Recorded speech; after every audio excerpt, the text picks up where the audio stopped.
Bom, gente, vamos dar continuidade ao nosso assunto estrutura geológica.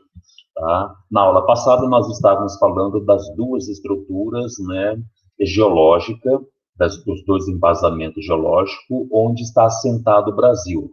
Tá? Então, o Brasil está assentada sobre a estrutura, o Brasil se localiza, né, sobre a estrutura bacia sedimentar, tanto antiga quanto recente, né? Tanto bacia sedimentar antiga quanto recente, e a bacia sedimentar e o escudo cristalino, tá?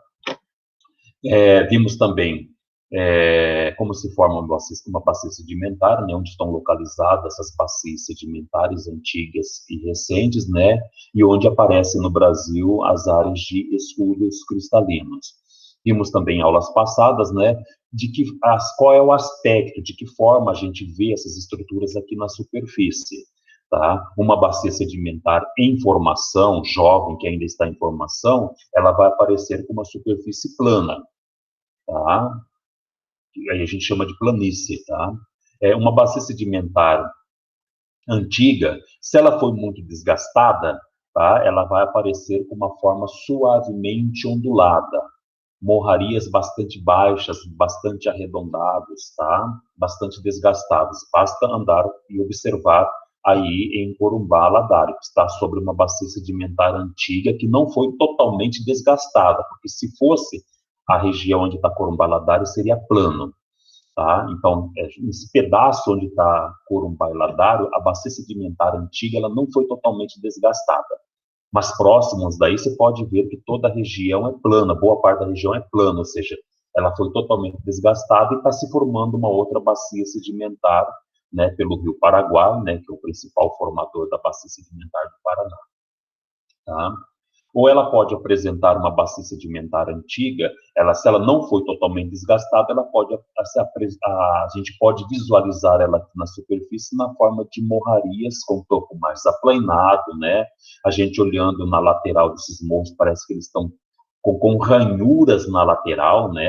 Riscados, né? Na lateral dessas morrarias, mas nada mais é do que camadas e camadas de sedimentos que foram depositados quando a bacia sedimentar estava em formação.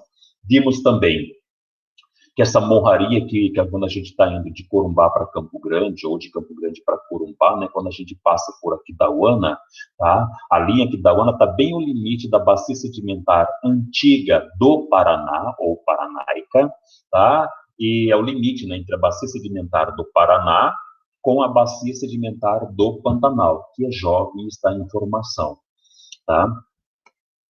Beleza? E os escudos cristalinos, onde ele não foi totalmente desgastado, né?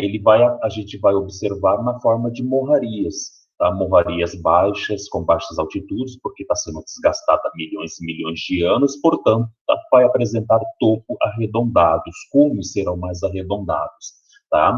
E onde ele foi bastante desgastado, né? Basta andar por Goiânia, para quem já foi para Goiânia ou Brasília, tá? Você vai andar sobre Brasília, eu não tenho bem certeza, mas Goiânia sim, tá? Boa parte de Goiás, aliás, tá? Ele vai apresentar, onde ele foi muito desgastado, vai apresentar também um aspecto mais suavemente ondulado.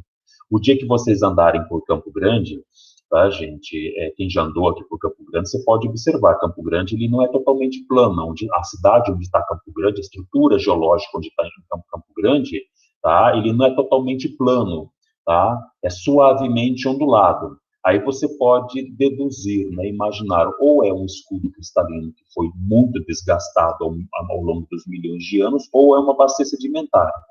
Tá? A gente olhando no mapa, a gente observa que Campo Grande, né, metade do Mato Grosso do Sul, né, está sobre a bacia sedimentar do Paraná. Então, a estrutura geológica onde está Campo Grande, tá, a metade leste do Mato Grosso do Sul está sobre a bacia, né, nós estamos sobre a bacia sedimentar do Paraná. Já Miranda, Porto Murtinho, tá? Acho que Coxim também, aí já está sobre uma bacia de Aquidauana, né? Uma boa parte do município de Aquidauana sobre a bacia sedimentar do Pantanal, tá? Uma parte de Aquidauana, né? Porque uma outra parte do município está sobre a bacia sedimentar do Aquidauana Anastácio, né? Sobre a bacia sedimentar do Paraná. Beleza? Hoje nós vamos falar de algumas eras, tá? E de recursos minerais, coisa que a gente já comentou um pouquinho antes, tá? Só isso aqui, vocês precisando na internet, vocês encontram, tá, gente? Começando da primeira era para a nossa era, a era atual, tá? A primeira era, tá, gente, é chamada de pré-cambriana e se divide em arqueozoico e proterozoico. O arqueozoico é aquele período, né, aquele momento em que não existia vida na Terra. Quando a vida começou a surgir, aí a gente entra, surgir no planeta, né, no fundo, segundo a ciência, né, a vida surgiu no fundo do mar, nos oceanos, tá? Aí a gente entra na era proterozoica, tá? Então a era pré-cambriana, ela se divide em duas, arqueozoica e proterozoica, tá? Isso daqui é o início da formação do planeta. Portanto, o início da formação da crosta terrestre. A primeira estrutura que deu origem à crosta terrestre foram os escudos cristalinos que eu já falei para vocês, tá? Que é aquela área mais escura, né, que eu mostrei na aula passada no mapa do Brasil, tá? Aquelas áreas mais escuras ali, é desta era que, lembra que eu falei para vocês que o Brasil tem a estrutura geológica, 36% do Brasil está assentada sobre um escudo cristalino, sendo que a maior parte desses escudos cristalinos onde está o Brasil é da era arqueozoica, tá? 32% mais ou menos, e 4%, né, do escudo se formou na era proterozoica, tá? Então, ela é marcada, essa era pré-cambriana é marcada pela ausência de vida e o começo da vida aqui, que é o período, né, proterozoico, né? Portanto, a formação dos escudos cristalinos, tá? Dos primeiros oceanos, tá? E da vida no planeta. Milhões de anos depois, bilhões de anos depois, na verdade, a gente entra na era paleozoica, tá? A era paleozoica ela é marcada, tá, gente, pela formação, pelo início da formação, pela formação, consolidação, tá, das primeiras bacias sedimentares, que a gente chama hoje de bacias sedimentares antigas, né? Lembra que eu falei para vocês que as partes mais baixas dos escudos cristalinos, tá, vão ser cobertos por sedimentos que são trazidos pela água, principalmente pela água das partes mais altas, né? Sedimentos, lembra que eu falei, são rocha desgastada, esfarelada, que se desgastou, virou terra. Então, a água, principalmente a água e o vento, transportaram esses sedimentos para as partes mais baixas dos escudos, tá? Tanto nos continentes como no oceano. Tá? E aí foram sendo depositados, esses sedimentos foram sendo depositados ao longo dos milhões e milhões de anos, dando origem formando as primeiras bacias sedimentares, como eu falei, a do Paraná, aqui no Brasil, tá? A do São Francisco, do meio norte, tá? E também na era paleozoica, você vai ter a formação do carvão mineral. Tá? Carvão mineral nada mais é que vegetação, florestas, extensas florestas foram cobertas por sedimentos. E essas florestas, tá? Essa madeira não se decompôs. Ela, pelo contrário, ela se petrificou, ela não apodreceu. Os micro-organismos, né, os decompositores, não atuaram, não decomporam a madeira. Tá? Então, a ausência desse micro-organismo fez com que essa madeira coberta por sedimentos se petrificasse, ou seja, endurecesse, tá? E hoje, milhões de anos depois, né, com esse processo de petrificação, essa madeira virou, essas florestas soterradas viraram carvão mineral. Tá? Aqui no Brasil, o Brasil é pobre em carvão mineral, e as principais reservas, tá? Além de ter poucas, né, o carvão mineral do Brasil, ele não é puro, ele tem muita impureza, muita sujeira, então ele não é muito bom para queima, tá? Carvão mineral é muito usado em caldeiras de siderúrgicas, fornalhas, né, de siderúrgicas e metalúrgicas. Como ele tem muita impureza, ele não é muito... ele pega fogo, tá? Como se fosse um carvão de madeira, só que como ele tem muita impureza, ele não atura muito tempo queimando, tá? Há um outro detalhe. É na era arqueozoica, proterozoica, que começa a surgir as primeiras atmosferas, tá? E o surgimento dessas primeiras atmosferas, tá, é que vai dar início ao desgaste, né, dos escudos cristalinos, né, transportando esses sedimentos para as áreas mais baixas que vão formar as primeiras grandes bacias sedimentares, tá? Se não tem atmosfera, você não tem o desgaste das rochas, tá? Pelo intemperismo físico, pelo intemperismo químico. E se não existe vida, também não tem intemperismo biológico, tá? Então, por isso que as bacias sedimentares, as primeiras bacias sedimentares, elas começam a formar durante a era paleozoica, porque aqui já existia vida, né? A vida surge no proterozoico, tá? E a atmosfera, nas primeiras atmosferas, não a atmosfera atual, não são os climas atuais, né? O mundo já teve vários outros climas, várias outras atmosferas no passado. Então, as primeiras atmosferas e as primeiras formas de vida é que vão dar início ao desgaste do escudo cristalino, tá? Que foi a primeira estrutura que surgiu, que formou a crosta terrestre.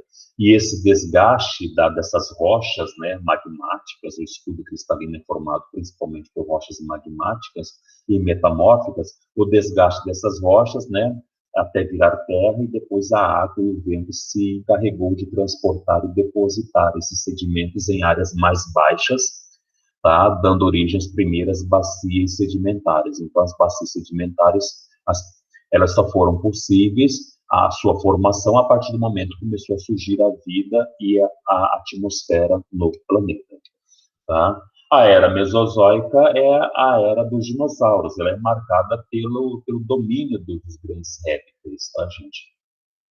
É nesse período também da era dos dinossauros que começa a América do Sul começa a se separar da África, tá? E, consequentemente, a intensa atividade vulcânica que houve aqui no centro-sul do Brasil, né? Numa parte da bacia sedimentar do Paraná que eu falei na aula passada, tá? Então, muita atividade vulcânica, muita lava foi expelida para fora e cobriu parte da bacia sedimentar do Paraná, tá?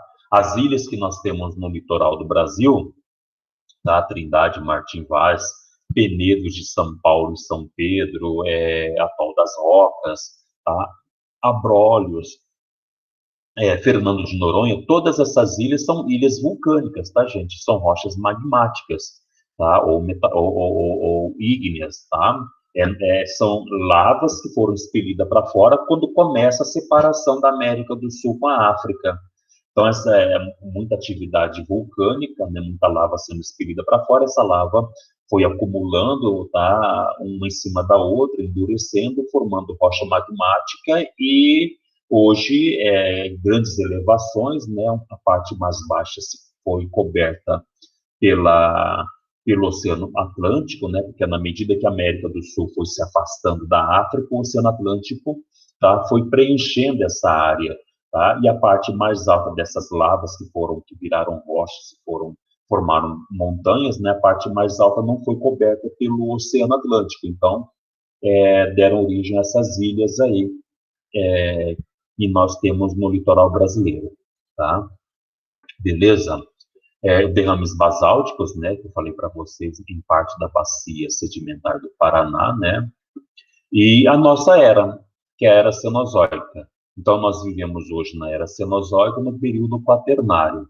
O período terciário, tá, gente, que é antes do quaternário, que tem cerca de começou há 63 milhões de anos, no período terciário que nós temos que começa a formação do Pantanal e da Amazônia, da bacia sedimentar do Pantanal, da bacia sedimentar da Amazônia e da bacia sedimentar costeira, né? A maior parte dela está no fundo do mar, está sendo formada no fundo do mar.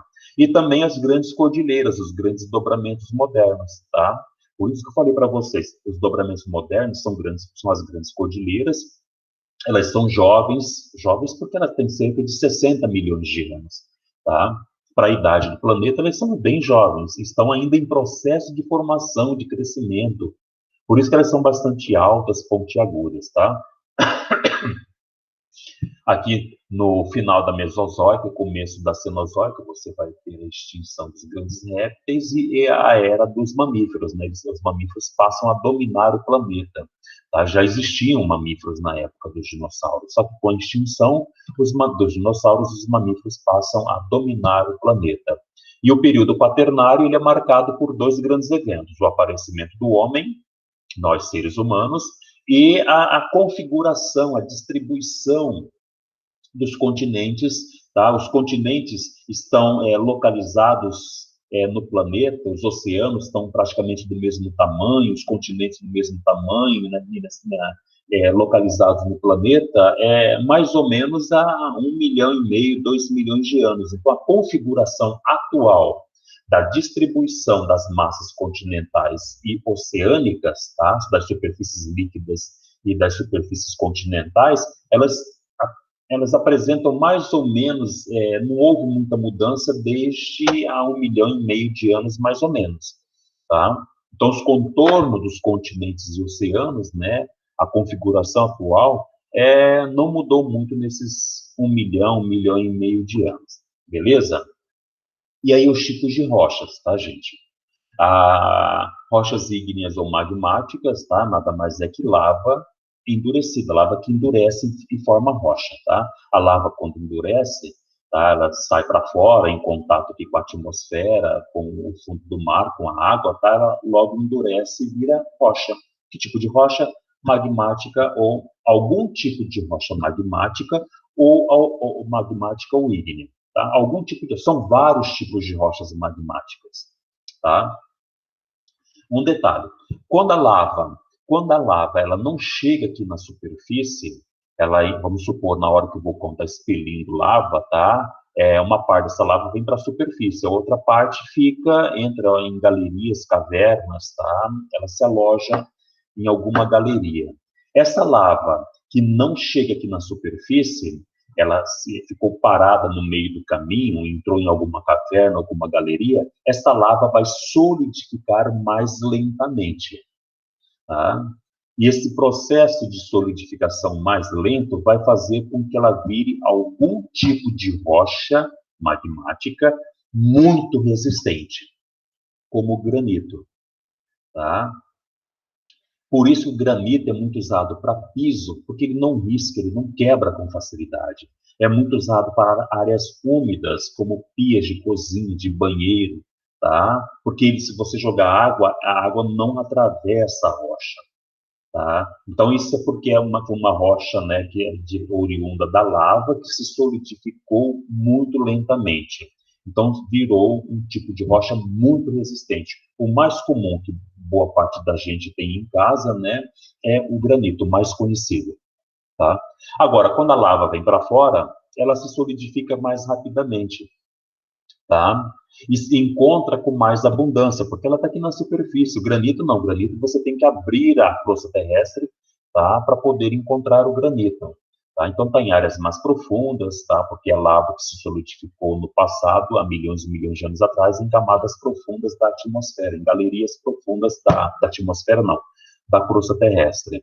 Tá? Já quando a lava vem para fora, tá? Ela se resfria mais rapidamente, né? Está aqui na superfície, se solidificou aqui na superfície, então o processo de solidificação foi mais rápido, portanto a rocha ela se torna menos resistente. Além de ser menos resistente, é mais comum, portanto é um tipo de rocha mais barata. Você encontra na superfície, é mais fácil de ser extraída, tá? É muito usado basalto, muita gente conhece basalto, já viu basalto, tá?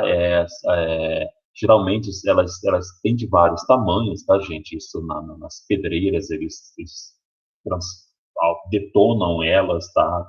Com explosivos, né? E elas ficam de vários tamanhos. Tem desde pequenininho, que é usado com cimento, areia, né? Para fazer colunas e vigas, são aquelas pedrinhas que são colocadas, que o pessoal chama de brita, tá? Que são usados para fazer colunas e vigas em construções, em casas, prédios e por aí afora, tá? E algumas, os basaltos maiores, muitas vezes, são usados na pavimentação asfáltica, tá? Então, no processo de nivelamento da rua, antes de fazer jogar o picho, passar o asfalto, tá? Você joga terra, joga umas camadas de pedra, né? O pessoal chama de pedra, na verdade são rochas, tá? Um pouco maiores, que é o basalto. Depois vem uma outra camada de terra, tá? São várias camadas de terra, de basalto, né? E nivela, deixa tudo nivelado, para depois jogar o pedrisco, né, e o basalto pequenininha, pedrinha pequenininha, para depois jogar o piche e aí passar o rolo compressor para fazer o asfalto, tá? Então é isso. As rochas metamórficas é qualquer tipo de rocha, seja ela sedimentar ou magmática, que se transforma em outra rocha. Então, uma rocha magmática ou ígnea, ela pode se transformar em outra rocha? Sim, ela pode. Quando isso acontece, você diz que agora ela não é mais rocha magmática, ela virou uma rocha metamórfica. Ela foi no passado, há milhões de anos atrás, uma rocha magmática. Só que devido em camadas profundas da crosta terrestre, muito peso nas laterais em cima, a pressão do magma do interior da Terra, pressão lateral, temperaturas elevadas, isso faz com que extensas camadas de rochas no interior da crosta terrestre se transformem em outro tipo de rocha, tá? Portanto, você diz que a rocha que era magmática se transformou num outro tipo de rocha, portanto, rocha metamórfica, tá? A rocha sedimentar pode se transformar numa rocha metamórfica? Sim. Em camadas profundas da crosta terrestre, nós temos rochas sedimentares das primeiras bacias sedimentares que surgiram, tá? As bacias sedimentares são formadas por rochas sedimentares, tá? Então, as primeiras grandes bacias sedimentares, né, as rochas delas estão em camadas profundas da atmosfera. Muita pressão do lado em cima, de baixo para cima do magma, né, pressão do magma, tá? Alta temperatura faz com que essa rocha sedimentar, pode fazer com que essa rocha sedimentar se transforme em outro tipo de rocha, tá? Aí ela deixa de ser sedimentar para se tornar uma rocha metamórfica. E rocha sedimentar, tá, gente, é aquilo que eu falei, onde você encontra rocha sedimentar? Em áreas de bacias sedimentares, tá? E ela é formada pela deposição, né? Deposição e depois a compactação, o peso, né, das camadas acima, né? Dos outros sedimentos acima, né? Então, as primeiras camadas de sedimentos são cobertos por camadas de sedimentos mais recentes. Então, aqueles sedimentos que foram depositados primeiros, eles sofrem pressão dos lados, de cima, tá? E acaba se compactando, esses sedimentos acabam se compactando. E nesse processo de compactação ao longo dos milhões de anos, ela vira uma rocha sedimentar, ou seja, a Terra, tá? Ela vai ao longo dos milhões de anos sendo compactada, tá? Muito peso, muita pressão, altas temperaturas e acaba virando rocha sedimentar, tá? Aqui nós temos um ciclo, né? As rochas, elas nunca são as mesmas coisas para sempre. Uma rocha magmática, um dia ela poderá se transformar em algum tipo de rocha metamórfica, tá? E a rocha metamórfica e magmática também poderá se esfarelar e virar terra e ser transportado por uma grande depressão pela água, né? Ser transportado pela água para uma grande depressão, né? E depois o soterramento, né, desses sedimentos, né, vai fazer com que vire uma rocha sedimentar. Então, o ciclo da rocha é constante, ela nunca será para sempre uma rocha sedimentar, a rocha nunca será para sempre sedimentar, nunca será para sempre magmática, nunca será para sempre metamórfica. As rochas estão em constante processo de transformação. É lógico que isso leva milhões e milhões de anos, tá? E os minerais dos fósseis, eu já falei para vocês, né? Os minerais fósseis é o carvão mineral, que se forma do soterramento e petrificação de antigas florestas, né? O petróleo e o gás natural é do soterramento de micro-organismos, tá? Que não se decompõem. Então, micro-organismos que não se decompõem, portanto, se eles não são decompostos, eles, ao longo do tempo, podem virar petróleo, e onde você tem petróleo, geralmente você tem gás natural, tá? E você encontra esses minerais fósseis, carvão mineral, petróleo e gás, geralmente nada, são encontradas em áreas de bacias sedimentares, tanto antigas quanto recentes, tá? É, pode não ter, não estou dizendo que em toda a área de bacia sedimentar tem petróleo e carvão mineral, tá, gente? Não estou dizendo isso, eu estou dizendo que é, quando você encontra carvão mineral, petróleo e gás, ela geralmente aparece em áreas de bacias sedimentares. Tá? No Brasil, né, o petróleo, as principais áreas de extração de petróleo, vou mostrar na imagem agora em pouco, né, está na bacia de Campos, que é o litoral do Brasil, né, em Campos e Santos, né, onde está o pré-sal, o Recôncavo Baiano, que é o interior da Bahia, só que próximo do litoral também, e o carvão mineral, como eu disse na aula passada, ele aparece no sul do Brasil, ele é mais comum no sul do Brasil, tá? Comum assim, está mais próximo da superfície, portanto mais fácil de ser extraído. Tá? Gasta-se menos para ser extraído. Só que o carvão mineral do Brasil, como eu já disse, ele não é de boa qualidade, ele tem muita impureza. Tá? Além do Brasil não ter grandes reservas de carvão mineral próximo da superfície, o que tem é pouco e é impuro, tem muita impureza. Tá? E o carvão mineral, alguém pode perguntar, tá? Ele é oriundo ele surgiu da petrificação de antigas florestas que foram soterradas em bacias sedimentares, quando a bacia sedimentar estava se formando. Tá? E onde que é usado o carvão mineral? Como ele dura mais para virar cinzas, carvão mineral ele é um combustível fóssil, ele pega fogo. Tá? Só que como ele dura mais o processo de queima, muito mais que um carvão vegetal, carvão de madeira, se você pega o carvão de madeira e coloca fogo, logo, logo ele vira cinza. O carvão mineral não, ele demora muito tempo para virar cinza. Tá? Então, pelo fato de ele demorar muito para se desgastar, para virar cinza, enquanto está queimando, ele é muito usado em caldeiras, né? Em grandes fornos, em grandes caldeiras de siderúrgicas e metalúrgicas, tá? Principalmente. E os minerais metálicos, aqui eu coloquei alguns exemplos, né? Ferro, manganês, bauxita, cobre, e assim por diante. E a gente encontra mais nas áreas de escudos cristalinos, que é no Brasil, né? Para aquelas áreas em escuro do mapa do Brasil que eu mostrei para vocês, tá? Lembrando que os escudos cristalinos foi a primeira estrutura que deu origem à crosta terrestre, né? Formou a crosta terrestre, né? E durante a era arqueozoica e proterozoica. Aqui nós temos os principais minérios extraídos do Brasil, né? A Serra do Navio praticamente já foi todo explorado, mas nós temos o Carajás, né? Onde é uma grande província mineralógica, essa área que é a área de escudo cristalino, a gente vai ver já já novamente, tá? Então é a maior área produtora de minérios ferrosos, né? Minerais metálicos no Brasil. Boa parte do minério daqui é destinado para o mercado externo, ou seja, é exportado. Outro é o quadrilátero ferrífero em Minas Gerais. Tá? Boa parte dos minérios daqui fica para atender as indústrias siderúrgicas e metalúrgicas instaladas aqui no Sudeste. Uma parte é exportada também, vai para outros países. E temos aqui o maciço do Urucum, em Corumbá Ladário. Tá? Só que os minérios daqui, o ferro e o manganês, não é de boa qualidade, ou seja, tem muita impureza, ele não é totalmente puro, tá? Diferentemente do ferro e manganês do quadrilátero ferrífero e de Carajás. E, além do mais, está um pouquinho distante dos grandes centros, né? Você não tem mais estrada de ferro para transportar esses minérios de Corumbá até São Paulo, né? Tem que escoar pelo Rio Paraguai, então você tem que dar todo esse volta aqui, passar por Buenos Aires, né, até chegar aos portos do Sudeste e daí e também para o mercado externo. Então, estão meio que fora de mão, digamos assim.